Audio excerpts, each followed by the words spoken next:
Hello, everyone. I'm Florida Today engagement editor John A. Torres, and we're excited to bring you more of our 2022 election coverage. Joining us today is Brevard Superintendent of Schools, Dr. Mark Mullins, to explain the Brevard Public Schools property tax increase referendum that will appear on your ballot.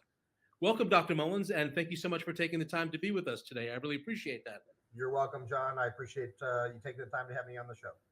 Great. Before we get started about the referendum, though, quickly, how did our schools fare during Hurricane Ian? Yeah, we were very fortunate, very blessed. As not only as a school system but as a community, we know that the storm could have been much worse and the impacts, but our schools fared very well. We had some isolated water intrusion, but it was easily addressed, and we were able to get things turned around and get our schools back open very expeditiously. So appreciate our community being patient with us as we work through it, but we're very pleased.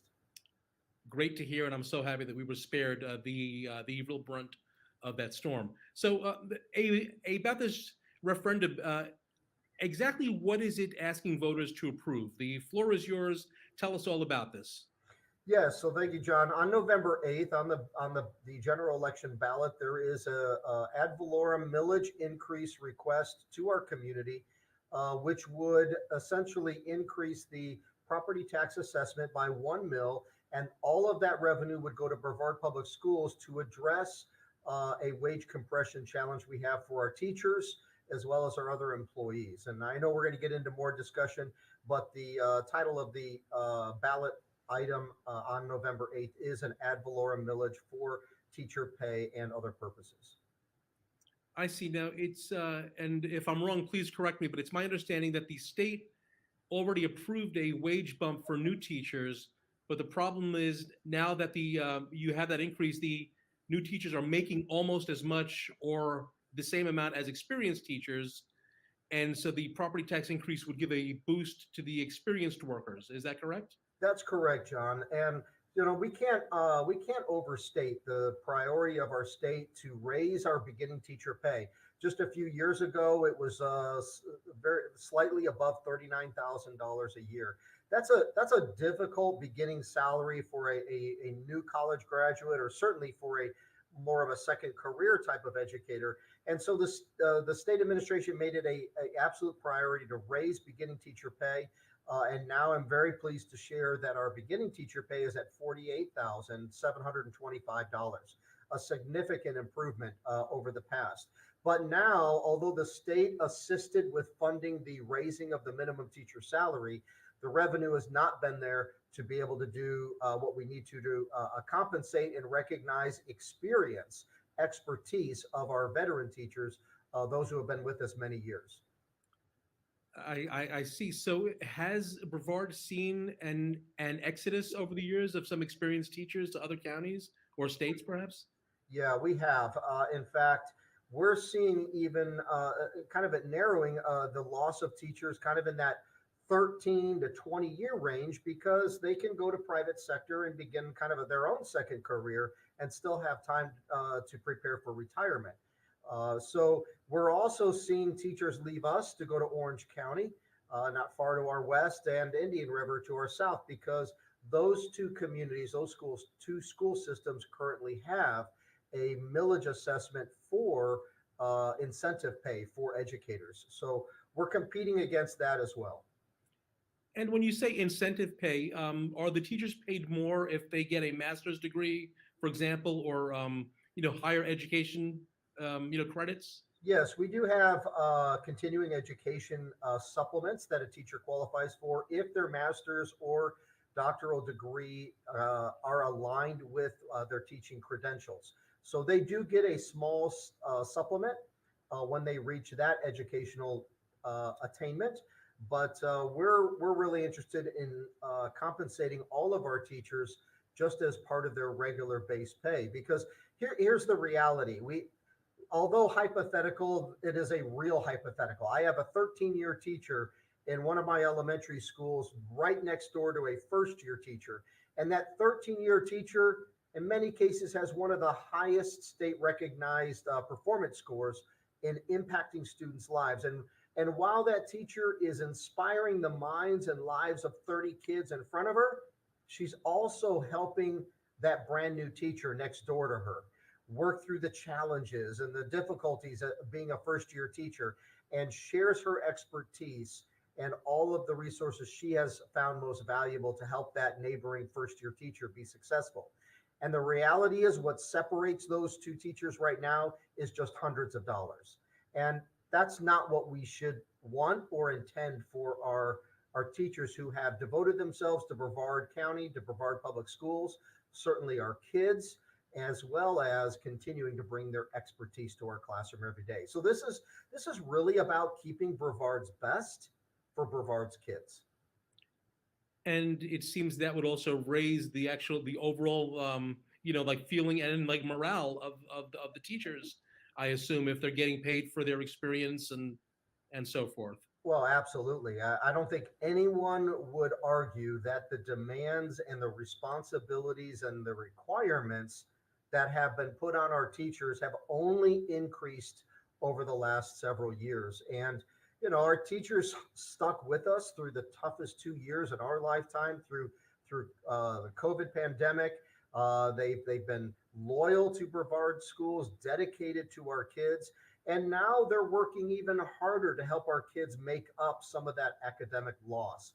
And so now is the time we need to send the message that we want to support our teachers and make things right with the wage compression reality that they're facing. Great. Do you have any examples of exactly how much more the average homeowner would pay if this were to be approved, Dr. Mullins? Yes, yeah. So a 1 mil increase assessment is the equivalent of $100 per $100,000 of assessed value of a home. Now, I want to pause for a second because sometimes people get confused. The market value of their home is not the assessed value of their home. If you look at your tax roll, particularly if you've had your home for several years, your assessed value is significantly less than its current market value. I know in my own home, it's less than half of its current market value because we've had such great property value increase over the last few years, particularly. But homes or property owners are protected by the Florida Save Our Homes legislation, which is great. It helps manage those increased property values. So you got to go to your assessed value. And in Brevard right now, based on recent data from the property appraiser's office, the median assessed value of a single family home is about $153,000. So that property owner would expect to see a $153 increase in their property tax assessment from this current year to the next year. Great. Thank you so much for that. And that's a great point to make about the assessed value versus the market value, because the market is so up and down and up right now. What do you say to critics who might say, why don't you just ask the state for more money for this, or why can't the state handle this? Why do you have to raise our tax? Well, the state prioritized raising the beginning teacher salary, and that has been an expensive commitment. I believe the state is committed nearly $800 million to be able to support districts across Florida to be able to do that, and certainly understand that priority. But it has not allowed them to be able to address the increased funding for the wage compression issue. And we really face the same thing now, particularly in public school systems, with the $15 an hour minimum wage requirement. So this past legislation, our legislators made an early commitment to, we need to get all of our employees across government offices and school systems up to $15 an hour minimum wage now, and not just continue to phase it in over the next few years. Again, good for our employees, but also in that situation, we are not funded to bring everybody who was already at that level, or differentiating positions that might now both be at $15 an hour to bring to address the wage compression that has come as a result of that as well. So we're left to address that issue as an organization. It's been suggested that Brevard Public Schools this past legislative session for fiscal year 23 received $43 million additional dollars in revenue. And that's a true statement. That is a true statement. I can't deny that. But what has to also be included in that same conversation is what additional expense and funding mandates came with that revenue. And so within that revenue are categoricals, dollars that will only be spent in certain areas, whether it's safe schools or mental health or transportation. In addition, there were increased expenses to raise the minimum teacher, or excuse me, the beginning teacher salary, also raise our minimum wage. And we also had an increased cost of Florida, our contribution to the Florida retirement system on behalf of our employees. All good things and understandable, but it certainly did not leave $43 million for Brevard Public Schools to address the challenges of wage compression. In fact, when we took care of all of our requirements and mandates, it left Brevard $4.5 million. Now, to put it in perspective, that's still a lot of money. But to give Brevard's employees a 1% raise is right about $4.5 million. So you got to think about the scale of the organization as well. And so that 1% doesn't even begin to take into consideration making corrections for wage compression. Oh, excellent point. And you mentioned the scale of the operation. For the viewers that maybe are not aware, Brevard Schools is a massive operation. Can you tell the viewers approximately how many teachers there are in the school district and how many workers there are? Sure. We are the largest employer in Brevard County. We have approximately 8,800 employees. A little over half of those are teachers, about 4,500, 4,700 teachers. And then we are a full service organization. We have everything from transportation to food service to mechanics to air conditioning technicians and so on. So to serve 84 schools across a very large and vast district, we have a considerable employee base. And I know that in this last year or so, you have had to deal with like shortages and attracting, workers to come in, like school bus drivers, et cetera. Is that still the case, Dr. Mullins? Are you guys? Yeah, absolutely. We're definitely challenged with a workforce shortage and vacancies across the entire organization, not the least of which are teaching positions still across our schools. But here's the thing, the entire workforce market is very strained right now. And so it's a very competitive market out there. We're losing teachers to private sector literally every week because we can't be as competitive as our private sector. This millage funding opportunity would allow us to be increasingly competitive. And our anticipation is it'll give our educators a reason to give second thought to leaving and going to another employer and stay with Brevard Schools, stay and continue their longevity, continue to invest and benefit from the Florida retirement system. And so we'll be able to keep Brevard's best here in front of Brevard's kids. I'm curious, is there a measurable impact to keeping teachers? I imagine if there's high turnover, you have more training to do, a learning curve. Perhaps how much harder is it for you guys when there's a big turnover? Yeah, well, we cannot overstate the quality of an experienced teacher.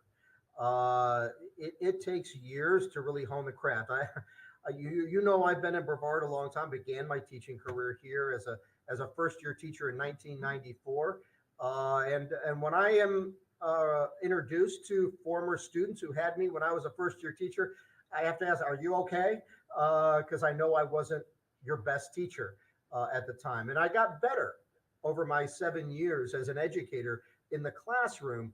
But the reality is you can't exchange the experience of time in the classroom. And so as we're losing teachers with 10, 12, 17 years of experience, my goodness, those are master teachers who are experts in their field, and they're helping kids overcome barriers and challenges that can be replaced with a first year teacher. And certainly we're continuing to recruit teachers every year, but it's a cyclical thing, right? You've got your experienced teachers that provide that mentorship to your beginning teachers and help them be better than they would on their own. And so When we lose experience to other fields or especially to other school districts, that's a loss for Brevard. Yeah, you can't overstate. I mean, what impact a great teacher has on you. I'm still like friends on Facebook with my high school Bronx English teacher, John D.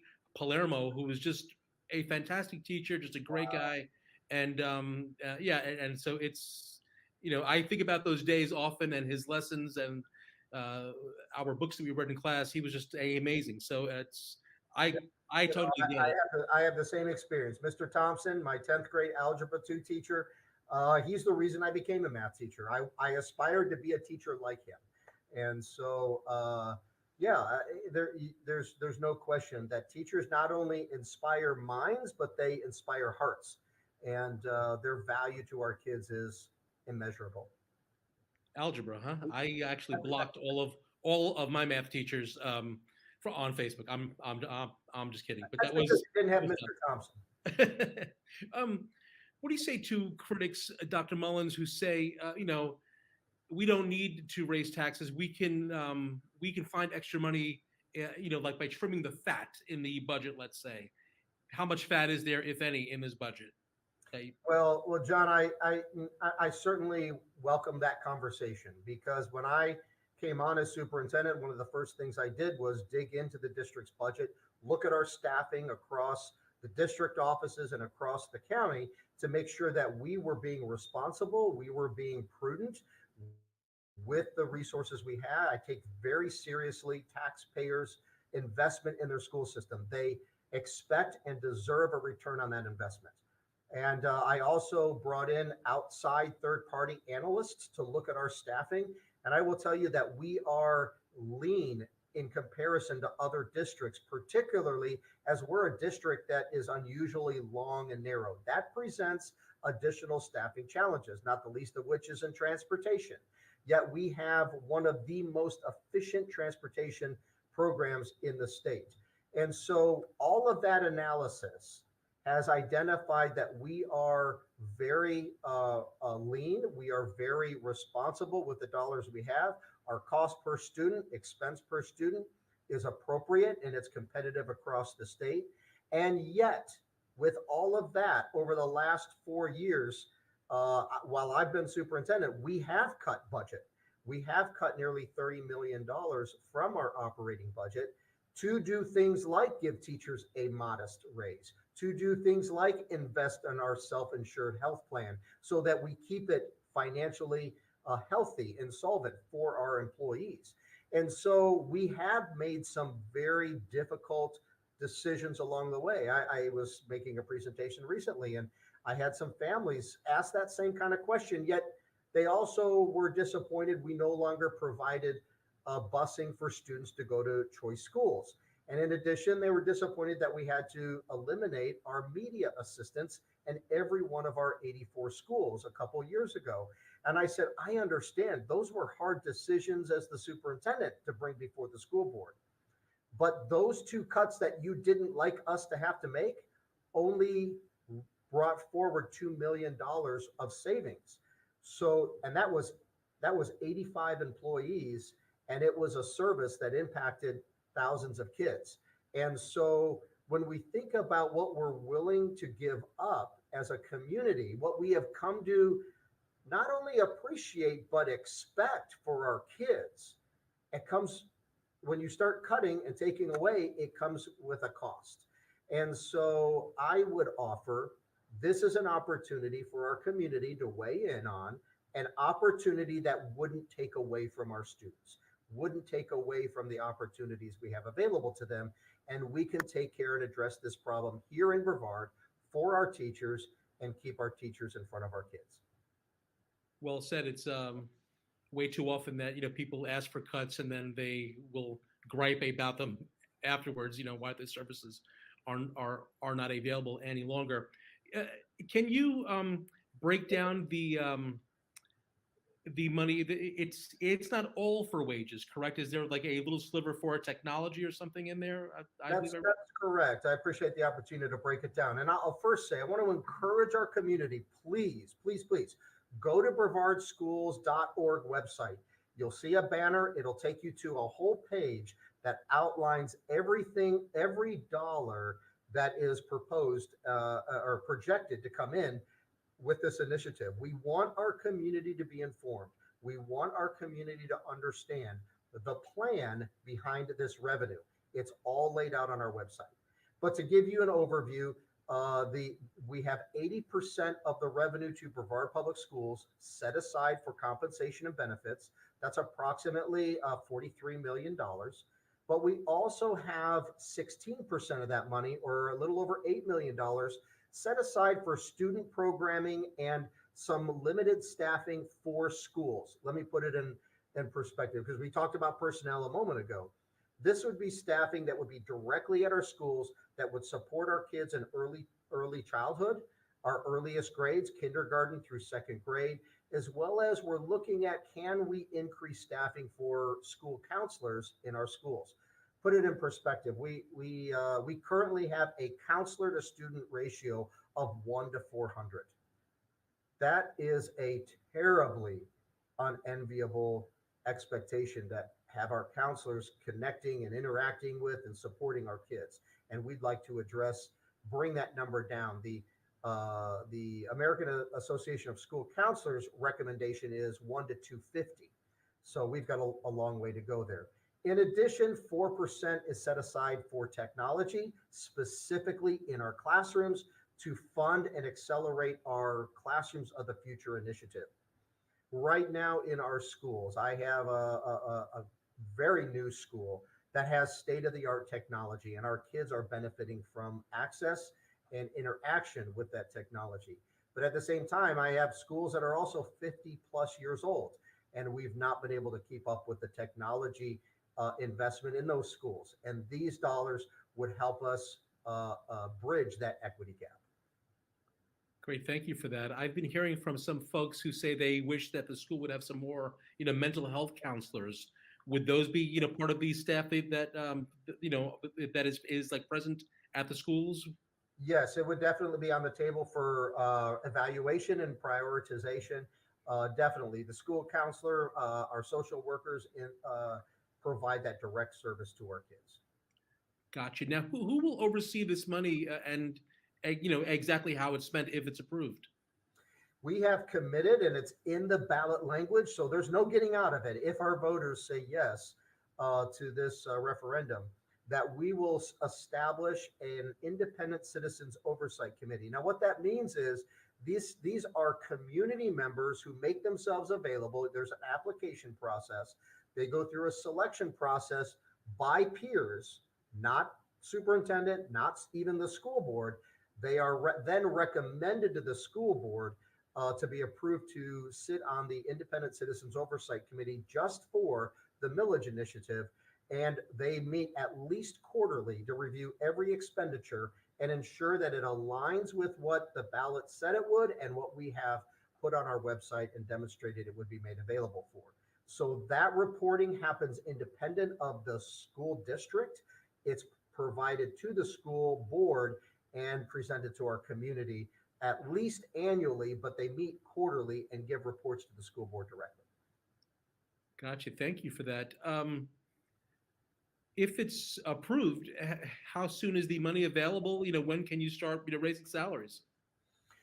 So that's a great question. It's a little dependent on, we've got some responsibility. If our community says yes on November 8th, we come to November 9th, and our community has graciously given us the opportunity to demonstrate we're going to do what we say we're going to do, and I give you my guarantee we will. We've got to get some things in line with the property appraiser's office and have a short window of opportunity to do that. But we expect that won't be a problem. And then the millage assessment would be on individuals' next tax roll in November of 2023, or that's usually sent out over the summer, probably June, July timeframe. And we would begin receiving revenue by December of 2023. And so we'll be able to make some commitments into the next school year financially for our teachers and staff. So that's fiscal year 24. Gotcha. Thank you. And I don't know if it's bad luck to have a plan B, but what happens if it's not approved? I'm asked that question often as well, John, and when I'm out talking to in the community, and it's a fair question. It's a reasonable question. And I wish I could tell you what plan B is, but the reality is I don't I don't know that our community is ready to understand what $50 million of budget cuts would look like to replace a millage revenue initiative that would give us that much funds for this issue. I talked about a few minutes ago, over the last 7 years, we have cut approaching $40 million from our operating budget. And people have had services and supports taken away, and um, it's not been popular, but it's been necessary. We've essentially taken any low-hanging fruit in the operating budget, and we've already captured it, and we're using it to benefit our employees, literally right now. The number one initiative the school board gave me when I became superintendent 4.5 years ago was employee compensation and benefits, and that's what we've done. That was long before we knew what the state would be doing with beginning teacher salary and minimum wage. And so now we have a new challenge ahead of us. And so I can't tell you there is a specific plan B, and I don't know that isn't going to come about until there would need to be some significant community engagement and conversation about what that would look like, because it would be a significant negative impact on the opportunities and programming that we can provide kids today. Now, I know that you've been making this presentation to like various groups in the county. What has been the feedback? Are like people open to this as far as you can see, or? Yeah, I appreciate the question. It's been very validating. I take the opportunity to share with our community some of the things Brevard Public Schools is very proud of. I talk about our improving graduation rate over the last 4 years. I talk about we graduate more than 85% of our seniors in May of every school year with much more than a high school diploma. They walk across the stage and receive an AA degree. They walk across the stage with a number of career and technical education industry credentials.